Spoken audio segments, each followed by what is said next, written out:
Hey, how's everyone doing? Welcome back to the House of Business Podcast 2.0. This is your host, Caleb Thompson, and this is a place where we give you the knowledge and the tools to execute your dreams and your visions. Now, this is gonna be a quick one. We're gonna try to make this as quick as not as quick as possible. I want to be thorough, and I want to be detailed, and I really want you to get and understand. So I need you to lock in for these next 10, 15 minutes. I'm not going to try to make it that long, but we're going to be discussing the psychology of an entrepreneur. So the psychology of an entrepreneur, really, what it really takes to be an entrepreneur. And I just got off another podcast, and basically we were always talking about mindset, a person's mindset. And you let me put it like this: you cannot be mad at someone else for having a mindset that it's free. It's free. You can do whatever you want to do with your life. You can do whatever you want to do with your mind. You are not bound by these systems of the world and the way that things work. You can do whatever you want. And people say, man, come on, man, we got to live according to this system, and you can't do whatever you want to do. You get caught speeding, you're going to jail. Okay, yeah, I do understand that. You still have to abide by the laws of the land. But what I'm saying, you within yourself and reaching a certain level of consciousness and learning about energy and learning about manifestation and learning about certain things breaks you away from the system of this world where money will be. You don't have to worry about the economic system. Money can still find ways to flow to you easily outside of you having to go to a traditional bank. There are other ways that this entire world is spiritual. You know what I mean? So blockages, things, people try to block your money, block your marriage, block all that. Those are just energetic blockages. But once you are aware and you understand certain things, once you develop the mindset and knowledge and the knowing of these things, then you will be able to manifest at a faster rate. So you know what I mean? So that's what we're talking about. But today we're going to be talking about the psychology of an entrepreneur. We always talk about it starts with the mindset. So I'm going to give you 3 talk points here. We always have 3 talk points, and that's just to keep us aligned with the trajectory of the discussion that we're having. So let's talk point number 1 is I develop mental discipline to stay consistent. Man, it's all about staying consistent. I don't care whatever you're working towards. Just like you get up every day and you brush your teeth. You get up every day and you take a shower. Every day you make sure you take a shower, don't you? That's called being consistent. That's the same thing. The things that you naturally do without even trying to do, all you do is take that same pattern and apply it to something else. So you get up every day and take a shower, don't you? Yep. You know what that's called? Consistency. Now you take that same outline of you making sure. Why do you feel like you need to get up and take a shower every day? Because you understand the benefit that it has and the downside it has. That I don't want to smell.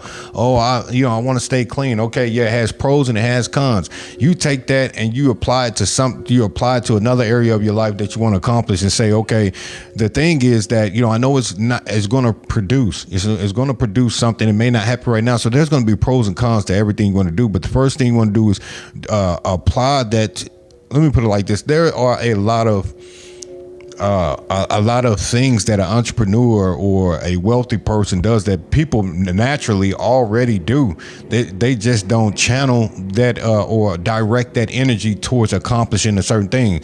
You already know how to be consistent. You know why? If you can say my show comes on at 6 p.m. It's a new episode and I'm going to watch it. You haven't missed the episode. Yeah, you know what that's called? That's called being consistent. If you make sure that you watch every Packers game, you make sure that every time that the Packers play, you make sure that without a doubt you're going to either watch it on your phone. You're going to, what that's called? It's called being disciplined. You already know how to be disciplined. You already know how to be consistent. You just don't use it for something that has to do probably with finances or that doesn't have to do with a business or anything. All you have to do is just take that same concept and apply it to a way that you can generate capital from it. A lot of things you already know how to do. You already know how to be consistent. You already know how to be disciplined. You already know how to be resilient. You know what I mean? You already know how to do these things. So, but it's just applying it to a thing. So one thing I've learned that success isn't just about ideas. It's about discipline, and you have to build that discipline daily. You have to do just using the same concept of taking a shower every day, using the same concept of washing dishes every day. Using the same concept of you watching the same show every day is a level of discipline. You say, man, this is my favorite show. I'm going to make sure I watch it. I'm not going to let anything get in the way of me watching you. That's the same concept. Same concept, just applied to another area of life. So you still know how to be disciplined. You still know how to be resilient. You still know how to be consistent when it comes to certain things. It just needs to take that same model and apply it to business or another concept or something that you like to do. So some people, they, like I said, starting a bakery or some people like cooking. They like cooking. So, every time that you make a meal, you want to make some money. Every time that you make a meal, you set up a camera and you you record yourself making that meal and you post it. You know what I mean? There's going to be somebody that's going to watch a regular person in their house cooking a regular meal, and they're going to enjoy it. They are going to spend their time and energy watching you cook a meal and do something that you love to do. People just do that. So find a way to generate capital off of it. And also, sell plates. You know what I mean? I remember a lot of times where I was back in other states, people used to sell plates. If you love to cook and you want to get your food out there, you really don't have the clientele, the customers, start to sell plates, man. Sell plates, man. I'm selling plates, you know what I mean? Here, $10 a plate. You'll put it online, man. People, there is a law where you can make food out of your house without paying taxes on it. So, you know what I mean? It is legal to sell certain foods out of your home. You can make up to, I believe, like $70,000. According to the home food law. I forgot exactly what it was called. You have to look it up, but you won't always feel motivated. You won't always feel motivated. So I rely on structure and habits to keep you on track. So I always say this. This is like the grocery store list. You have to find a system that helps you to stay on track. Like the grocery store, I call this the grocery store list method. So instead of just going to the grocery store, I need to go to the grocery store. You go to the grocery store, you don't have a list, you don't know exactly what you want. You're just going to start. Your eyes are going to start to spend your money.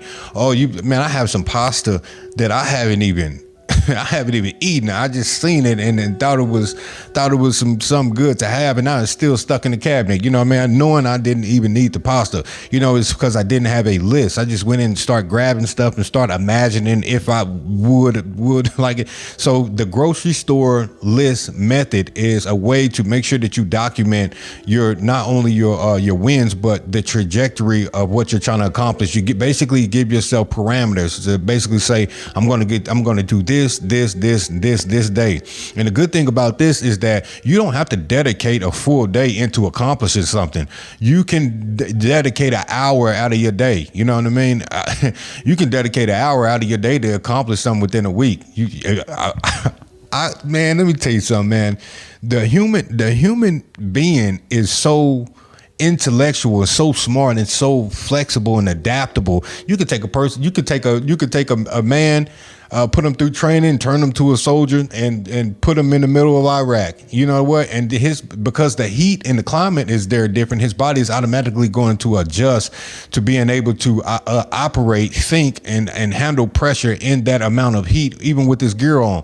The human being is so adaptable and so we're talking about the psychology of a entrepreneur, but the human anatomy, the human being, is such a powerful structure that can adapt to anything. Don't you know that you can take it? You can. It's crazy. The human being is basically the AI. What people to see AI as, a human being can retain large amounts of knowledge with it. Man, the subconscious of the human being is so crazy, man. It's so crazy. So a human being is the real AI. You know what I mean? A person can't obtain that much amount of knowledge on different subjects without overloading, as long as they learn how to pack it away until the right time that conversation comes up. And then with it being within the subconscious mind, it brings up that file within the subconscious. It picks through the subconscious mind is just like a big file cabinet. things that you know and obtain, and it comes up at that certain amount of time. But anyways, train your mind to show up even when things don't feel certain or uncomfortable. Man, there's going to be plenty of days that you give it all you have, and it seems like nothing changes. Things are changing. I'm going to tell you something. If you put a seed in the ground, you don't come back you don't put a peach seed in the ground. You come back the next day and you're thinking about, where's all the peaches? Yeah, I knew I should have never planted that peach seed. Where's all the peaches? Man, this is a scam. Man, it takes time. You know what I mean? You can't go looking for peaches. You just planted the seed the other day. But the thing is, there's going to be, and that's why I tell people, like, everyone doesn't have the same pace. But I want you to understand something. You taking 30 minutes out of your day to read a book about bacon. You say you want to slang some cookies out of the house. You want to make some of the best cookies you ever had. Okay, yeah, you want to share that with the world. Okay, you can read a book 30 minutes a day, and it will transform your mind, enter in your subconscious, and start to reprogram you into being probably the best baker on this side of the Hudson River. You know. You know why? Because you're taking the time to obtain and retain that knowledge. And I'm telling you, with that knowledge brings a energy to help rewire your brain to bring you into alignment with that person that you see yourself as we just discussed. But train your mind to show up even when things don't feel like it. Even when you don't feel like doing something, do it anyways. That's you rewiring your consciousness and rewiring your emotions, basically saying, you're telling your brain, you don't run me, I run you. I tell you what to do and I tell you what to think. You have to put yourself back in the driver's seat of your life. You can't let systems, you can't let circumstances, you can't let even your own emotions will try to control you and subdue who you really truly are. You have to get control. You have to put yourself back in the driver's seat of your life. It's time to kick that other voice out. It's time to kick out lack, and time to kick out fear, and time to kick out the what ifs and I don't know, and those energies have to leave. They got to go. You got to put yourself back in the driver's seat and say, whether it works out or whether it doesn't work out, I'm going to be able to control my life. I'm going to be able to control what I do, what I think, what I say. I'm going to, and dang, I don't want to say this, but I'm going to say it. I'm going to say it. I don't want to say this, but I'm going to say it. This is for somebody who's going to be listening to this. If you have came to the point where you feel like you don't have any control, there's a lot of individuals that want to control other people's lives, but they do not have control of their own life. So I'm gonna tell you this: if you are a parent, also entrepreneur, yeah, to a certain degree, you need to be able to guide your children. I don't know where this is coming from, but guide your children. But do not get to a point where you feel like you need to control your child's life because you're not in the driver's seat of your own life. So you can't control your own life, but you use manipulation tactics to be able to control another person, when really you need to focus all that energy on putting yourself back in the driver's seat. You're letting other energies control you, and you feel like, oh, I don't have control over my life, so I'm going to find a way to manipulate and control somebody else.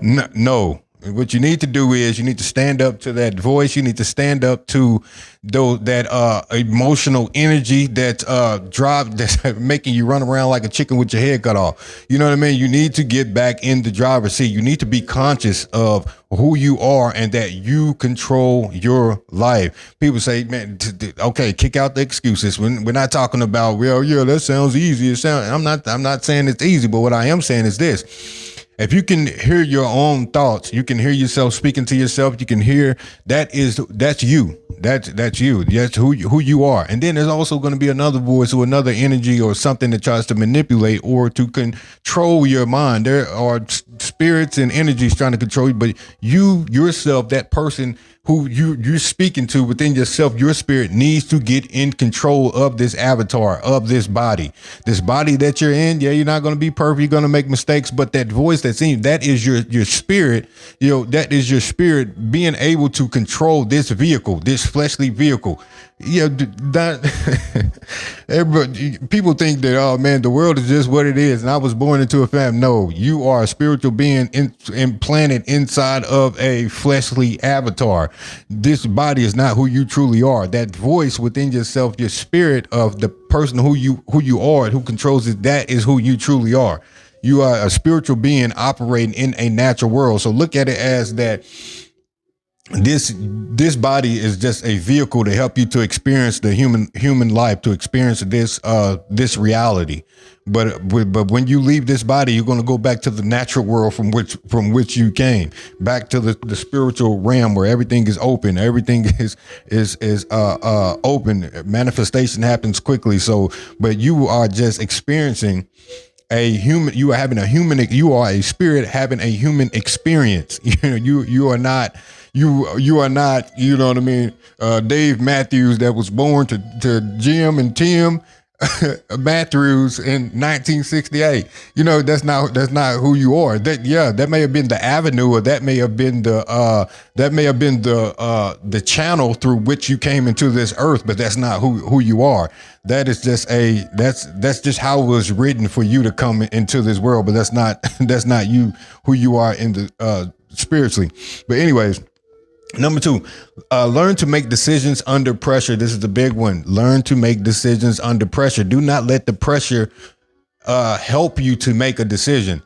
I had a guy call me the other day, and this guy was people say a scammer, but he's like some fake bill collector, and he's trying to make it urgent for me to give credit card information, or, man, you have a bill and this and that and this and that. They're trying to make urgency. It's trying to make you to make it. Do not make any decisions forced or encouraged by pressure, but learn how to make decisions under pressure. There's 2 different things. Don't let someone gaslight you into doing something that you really don't want to do, and later on you're just like you all drained. You know what I mean? Every time your sister calls, then you run into the rescue. Every time this happens, you run into the rescue, and then when it gets to the end of the day, you let your family scatter all of your energy, but nobody comes to help you to build your business. Nobody comes to help you to clean your house. Nobody else, but you always there doing. And at the end of the day, all your energy is draining what you want to accomplish and what you want to do. You don't even have the energy to do it. You basically put your life, your dreams, your goals on the back burner to bear the weight of the family. You always run. You know what I mean? You're always giving up your food stamps to help your family. You're always giving this. You know why? And then now you don't have any food, and nobody. Well, we don't have. No one want to let you borrow $10. You know why? Because it's not about being mean, but it's about you are allowing people to drain you that will not pour into you. You gotta be careful with that. But make decisions under pressure, despite what anyone thinks. It's okay. I'm gonna tell you the biggest word that's ever in the human vocabulary. No. Two syllables. No. Learn how to tell people no. You want me to say it in Spanish? No. You want me to say it in English? No. However you want to learn how to tell people no. You know why? Because your words are a gateway to your energy. When you tell people no, it actually locks them out of your energy of being able to utilize your energy. Let me put it like this. Because you accept certain things, there are people connected to your energy. They don't have to be around you, but they still have an energetic cord attached to you where they can drain you, whether you're in their presence or not. You know why? Because of the yeses or the agreements through your words that allow people to connect to you. So you wonder why you wonder why you and this person broke up, and you with this business partner is no longer together. But you know what I mean? You still feel tired or drained, or certain emotions. That's because that person still has a cord attached to you, despite the separation. Naturally, there's still a connection there. If it's through paperwork, it is through a verbal agreement. You have to cancel out every verbal agreement and decisions. But anyways, learn how to make decisions under pressure. I'll avoid overthinking and taking calculated action instead. You have to calculate your steps. The ability to decide and move forward is a major advantage when it comes to business. Now, we're talking about business. This is the House of Business Podcast 2.0. And this is the place where we give you the knowledge and tools to execute your dreams and your visions. But we are talking about business. But what I want to do is, before you go into business, there are certain aspects and certain mindset shifts that have to happen personally, individual within an individual yourself. You know what I'm saying? So we are talking about business. We are talking about business partnerships and making decisions and psychology of an entrepreneur. But the psychology of an entrepreneur basically starts with the work or the shadow work that a person does within himself. So in building that resilience, building that confidence, really understanding, getting a visual and a mental picture of who he wants to become, and using certain tactics or certain ways to reinforce that identity. So we are talking about business. It's just certain aspects of this that I did want to help you to understand that this ties to a personal life as well. So number 3 is I build resilience through challenges and setbacks. I face setbacks all the time, but I don't let them define me. You can't let setbacks define you either. Man, you have to see failure as a feedback, not the end of the road. It's basically like this. Let's go product development. Let's since we're talking about business, let's talk about product development. You are developing a product. Just say you're developing you're developing the best suit tie that's ever been created. You know what I mean? You push a button, or it has a zipper on it, or it has something on it where it's the best suit tie. You just slap it on, push a button, and it just tightens up exactly right to where your neck is. Wherever your product development, we're talking about anything you can probably think of. You develop the best sole for a shoe or whatever it is. So product development. So this is what failure is. Failure is that, okay, I developed a product, I launched this product, it went out into the business world, into the business market, and the feedback that the product failed is because either I didn't have the right target market, I didn't use the right marketing strategy, I didn't present it to the right niche, it wasn't developed for this the niche that I targeted. So the thing is that it's not that the product failed. It's just that failure is feedback to help you to readjust, to rebrand, and to relaunch that product. It may not do good in South Africa, but it may do good in China. It may not do good in China, but it may do good in the UK. So it's just really finding the right way to strategically launch that product to the right business, to the right niche, or to the right target market. So a lot of products, you have a strawberry Kit Kat that doesn't really do good here in the US, but they have a major amount of sales in Japan. The strawberry yogurt Kit Kat. So it did massive sales in Japan. Yogurt strawberry Kit Kat, but it doesn't do good in the United States. You know what I mean? Because it was tailored for that market. So, but whatever product they, so it doesn't failure doesn't mean that it's the end of the road. It basically means that life is giving you feedback on learning how to readjust and relaunch. Somebody say, man, let me put it like this. The guy who created 7-Up. Okay, the guy who created 7-Up, guess what? You know why that drink is called 7-Up? Because he made 6 other sodas and they all failed. And then the 7th soda sold, and it was the 7th one, his life went up. So you can look this up. The guy that made 7-Up made 6 other sodas that went down and they failed. But his 7th soda that he made was it was the one that made it went up. So it's 7-1. That's how you got the drink 7-Up. The 7th time everything went up, everything sold, everything went. And you can look this story up. The guy that made 7-Up had 6 failures. The 7th time that he made his drink, his soda, man, it was the best product he made. And the 7th time life went up, things went up, sales went up. So that's where you got 7-Up. So failure is just feedback, man, to tell you how to rebrand, readjust, or whatever you need to do. To help with that. So stay focused on the bigger vision, even when things don't seem to go as planned. Resilience is what allows you to keep going when most people quit. You have to outlast the pain. You have to outlast the emotions. You have to outlast the failures. You have to outlast the critics. Man, I'm telling you, some of your biggest critics are your own family. Your own family would talk to you for hours about a celebrity. They'll talk to you for hours about what their friend is doing. But when it comes to you doing the same thing, they won't even support you. You know what I mean? They would talk to you hours about a new album that's coming out, a Rod Wave album, or whoever you listen to. They'll tell you about the new Leon Thomas album and how fire the album is, but they won't support your music, or they won't give you feedback, or they won't help invest in somebody who's going to be beneficial to the entire family. So some of your worst enemies when you want to do anything great is going to be your own family.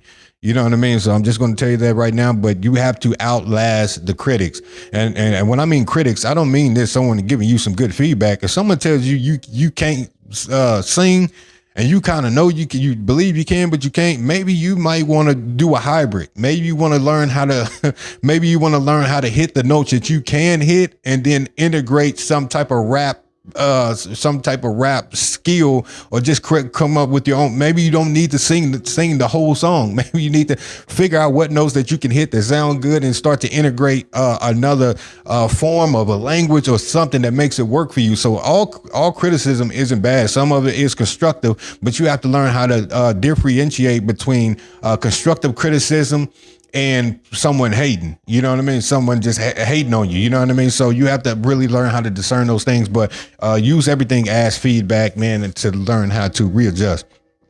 So if you're just not tuning in, this is called the psychology of an entrepreneur.